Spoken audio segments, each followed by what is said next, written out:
Maharashtra superfast news चॅनलमध्ये आपले सहर्ष स्वागत आहे।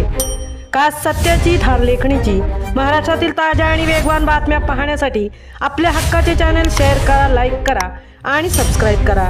धन्यवाद। कापडे बुद्रुक येथील मराठी शाळा विद्यार्थ्यांना मोफत छत्री व वह्यांचे वाटप। नामदार प्रवीण दरेकर यांच्या मार्गदर्शनाखाली भाजपा युवा नेते व साई सेवक संदीप चव्हाण, योगेश चव्हाण यांचा उपक्रम। भारतीय जनता पार्टीचे विधान परिषद सदस्य नामदार प्रवीण दरेकर यांच्या मार्गदर्शनाखाली तसेच भाजपा युवा नेते व उपाध्यक्ष योगेश चव्हाण व साई सेवक संदीप चव्हाण यांच्या सौजन्याने पोलादपूर तालुक्यातील कापडे बुद्रुक येथील मराठी शाळेतील गरजू विद्यार्थ्यांना मोफत छत्री व वह्यांचे वाटप तसेच सिद्धार्थनगर महाळुंगे येथील या शाळेतही वाटप करण्यात आले। या कार्यक्रमात विद्यार्थ्यांना शैक्षणिक साहित्य देऊन त्यांच्या शिक्षणाला प्रोत्साहन देण्याचा प्रयत्न करण्यात आला। यावेळी उपस्थित विद्यार्थ्यांना मार्गदर्शन करताना भाजपा तालुका अध्यक्ष वैभव चांदे यांनी शिक्षणाचे महत्त्व अधोरेखित केले।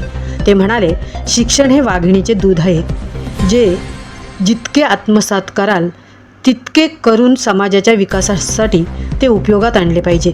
आजच्या डिजिटल युगात शिक्षण पद्धतीत फार मोठे बदल झाले असले तरी वही आणि पेन हे विद्यार्थ्यांच्या शिक्षणाचे मूलभूत माध्यम कायम राहणार आहे।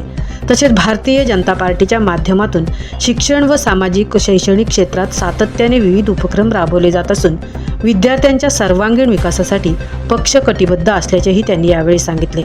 कार्यक्रमासाठी भाजपा तालुका अध्यक्ष वैभव चांदे, रायगड जिल्हा महिला मोर्चा उपाध्यक्षा तनुजा भागवत, तालुका उपाध्यक्ष योगेश चव्हाण, गंगाराम चव्हाण, भाजपा कापडे बुद्रुक मार्गदर्शक कापडे बूथ प्रमुख कृष्णा सकपाळ, प्रकाश दळवी, बापू सकपाळ, शाळा व्यवस्थापन समिती अध्यक्ष अश्विन सालेकर, मुख्याध्यापक मोरे सर व इतर शिक्षकवृंद, पालक आणि विद्यार्थी उपस्थित होते।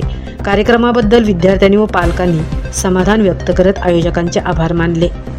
महाराष्ट्र सुपरफास्टसाठी सिद्धेश पवार सह तृप्ती भोईर, पोलादपूर। चांगलं छान छान मी ऐकते। आत्ताच्या मुलांनी सगळ्यांनी विद्यार्थ्यांनी मला नाव सांगितलं, मला खूप बरं वाटलं की आपण म्हणजे मला माझं लहानपण आठवलं की मी सुद्धा अशी तुमच्यासाठी अशी खाली बसायचे, अभ्यास करायचे आणि कोणीतरी आपल्याला शिक्षणासाठी प्रोत्साहन देण्यासाठी अशा वह्या द्यायचं, छत्री द्यायची। मला माझं लहानपण आठवलं आणि त्याच्यातनं मी शिकले की मला खूप शिकायला पाहिजे, खूप मोठं व्हायला पाहिजे की आपण पण असं काहीतरी विद्यार्थ्यांसाठी करू शकतो। आणि त्याच्यातनं प्रोत्साहन घेतलं स्वतःकडे असं मनाशी मी ठरवलं की नाही, मी शिकणार, मी मोठी होणार, मला शिकलंच पाहिजे आणि त्याच्यातनं मी शिकले। आज यांनी छत्र्यांचं जे वाटप केले, हे छत्र्या तुम्हाला देणार आहे, पण ते काय देणार आहे म्हणजे तुम्हाला ह्या छत्र्या तुम्हाला पावसापासून संरक्षण हवं की शाळेत तुम्ही येणार आहात, तुम्ही भिजू नये, तुम्ही आजारी पडू नये, वह्या देणार आहे। वहीमध्ये जेव्हा आपण लिहितो, जेव्हा अभ्यास करतो तर आपण वही लिहितो, बरोबर ना?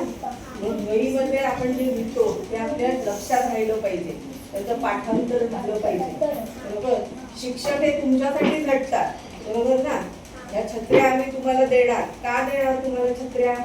संरक्षणासाठी। वही सुद्धा हे शिक्षणाचं संरक्षण आहे की जेणेकरून तो अभ्यास तुमच्याजवळ कायमस्वरूपी राहावा, बरोबर ना?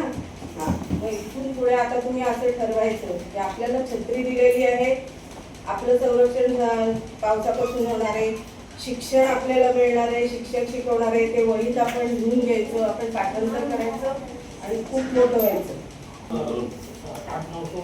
या पवित्र आणि आनंददायी कार्यक्रमाची उपस्थित भारतीय जनता पक्षाच्या महिला मोर्चाच्या उपाध्यक्ष सन्माननीय बाबत मॅडम, या परिसरातील या गावच्या रहिवासी व्यवस्थापन समितीचे अध्यक्ष आमचे मित्र यांच्या वतीने हा कार्यक्रम या ठिकाणी होतोय, ते तालुक्याचे उपाध्यक्ष सन्माननीय योगेश चव्हाण, गावचे पोस्टमास्टर कृष्णा सकपाळ, शाळेचे मुख्याध्यापक आमचे तालुक्याचे उपाध्यक्ष योगेश चव्हाण यांच्या सौजन्याने हा कार्यक्रम होता। भागवत मॅडमनी विद्यार्थ्यांना अतिशय मोलाचं मार्गदर्शन अतिशय कमी शब्दामध्ये या ठिकाणी केलं आहे। मी अधिक काही या ठिकाणी बोलणार नाही।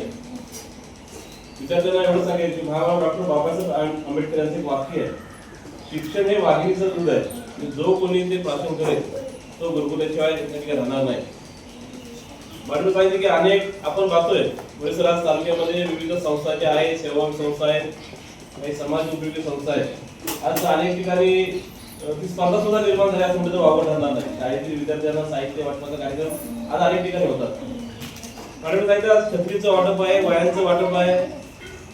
आजचं युग हे आपण बघतोय की डिजिटल युग आहे, विज्ञान युग आहे. आणि अशा युगात सुद्धा जर विद्यार्थ्यांचं खरं हत्यार जर कोणतं असेल तर वही आहे, पेन आहे, पेन्सिल आहे, पाटी आहे.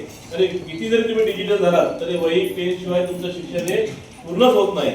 आणि म्हणून हा विचार त्या ठिकाणी आमच्या एमबीसीच्या मनामध्ये आला. अति दुर्बल घटकातील जे पाल्य असतील त्यांच्या विद्यार्थ्यांसाठी अशा पद्धतीचं सहकार्य आपल्या माध्यमातून झालं पाहिजे ही भावना त्यांनी मनामध्ये त्या ठिकाणी ठेवली. आमचा साईसेवक काय म्हणतो संदीप चव्हाण सुद्धा या वाटपासाठी सहकार्य आहे की याची धडपड आहे की आपल्या परिसरातील शाळांतील विद्यार्थ्यांसाठी आपण काहीतरी केलं पाहिजे, आपल्या परिसरातील शाळेसाठी आपण काहीतरी केलं पाहिजे ही भावना त्यांची त्या मागची आहे. त्याचा उद्देश हा तोच आहे. त्याच्यामुळे आजचा हा कार्यक्रम सुद्धा अतिशय आनंदामध्ये या ठिकाणी पार पडत आहे. मी